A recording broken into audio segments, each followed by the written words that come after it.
The houses along the tree-lined blocks of Josena Avenue in Palo Alto, with their big backyards, swimming pools and driveways are about as far removed from the snarls of traffic, sputtering diesel engines, and smoggy air of South America's major metropolises as one can get. But it was in one of those houses, about a 12-minute bicycle ride from Stanford University, that the seed was planted for what has become a renaissance in technology entrepreneurship in Latin America. Back in 2010, when Adeyemi Ayao, Carlo D'Apuzzo, and Wanda Antonio were students at Stanford's Graduate School of Business, they could not predict that they would be counted among the vanguard of investors and entrepreneurs transforming Latin America's startup economy. At the time, Ayao was negotiating the sale of his first business, the Spanish social networking company, to Telefónica, in what would be a $100 million exit.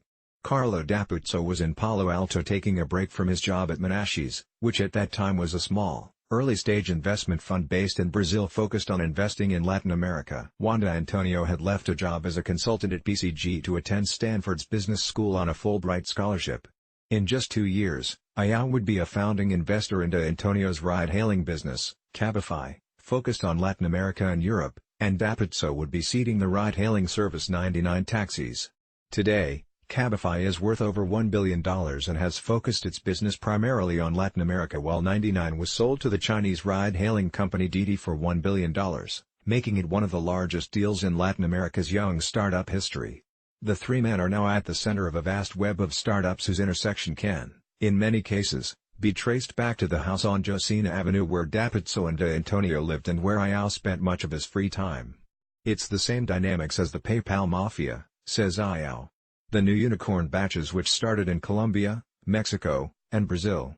Although they're all transnational, they all know each other and literally they are all friends and all co-investors in each other's companies, and they all have links to Silicon Valley.